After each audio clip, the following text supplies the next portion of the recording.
ముందుగా నేను పొడవు వంకాయలు తీసుకున్నానండి, పర్పుల్ కలర్వి.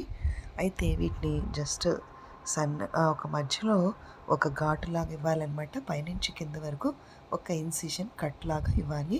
ఆ తర్వాత దాంట్లో పెట్టే స్టఫింగ్ ఇంపార్టెంట్ అనమాట.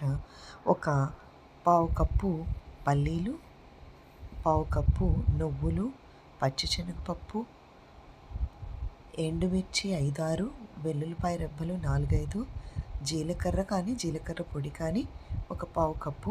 ఆ తర్వాత అందులో ధనియాలు ఒక పావు కప్పు, పసుపు అర చెంచా, ఉప్పు ఒక చెంచా, కారం 2 చెంచాలు, తర్వాత వాము అండి, 1 స్పూన్ కానీ 2 స్పూన్స్ కానీ వాము.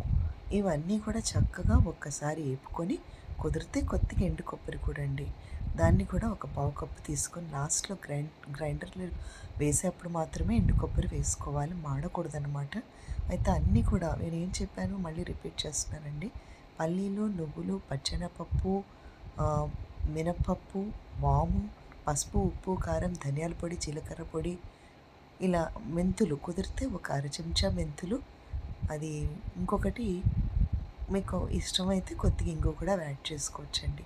ఈ పొడి ఎప్పుడూ కూడా నేను చాలా రెసిపీస్లో చూపిస్తూ వస్తున్నాను. ముఖ్యంగా మొన్ననే రీసెంట్గా చేసింది కాకరకాయ ఫ్రైలు, అందులో కూడా ఆ మెథడ్ నేను యూస్ చేశానండి. సేమ్ అదే పొడి నేను చామదుంపలకు కూడా ఉపయోగించాను. టేస్టీగా ఉంటుంది రెసిపీ. అయితే వీటిని చక్కగా ఆ వంకాయ మధ్యలో ఈ స్టఫ్ అనేది, పౌడర్ అనేది పెట్టి, దాన్ని స్టవ్ మీద ప్యాన్ పెట్టుకొని 2 నుంచి 3 చెంచాల వరకు కొద్దిగా ఆయిల్ వేసుకొని ఈ స్టఫ్డ్ వంకాయల్ని పెట్టాలి. ఆ తర్వాత కొద్దిగా పసుపు, ఉప్పు, కారం జల్లితే కూడా మంచిదే అనమాట. అయితే మూత పెట్టుకోవాలి స్టీమ్లో పెట్టి.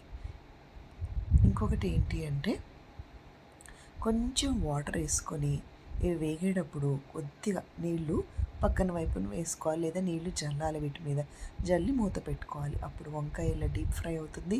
కొద్దిగా మెత్తపడాలి ముక్క, లేదంటే ఫ్రైడ్ హార్డ్గా ఉంటుంది. అలా కాకుండా కొద్దిగా ఒక పావు కప్పు నీళ్లు కూడా వేసి మూత పెట్టుకొని మనం మధ్యలో ఒకసారి చెక్ చేసుకుంటే మీడియం ఫ్లేమ్లో ఆ ముక్క మెత్తపడిన తర్వాత 1 స్పూన్ నేను శనగపిండి కూడా వేసానండి.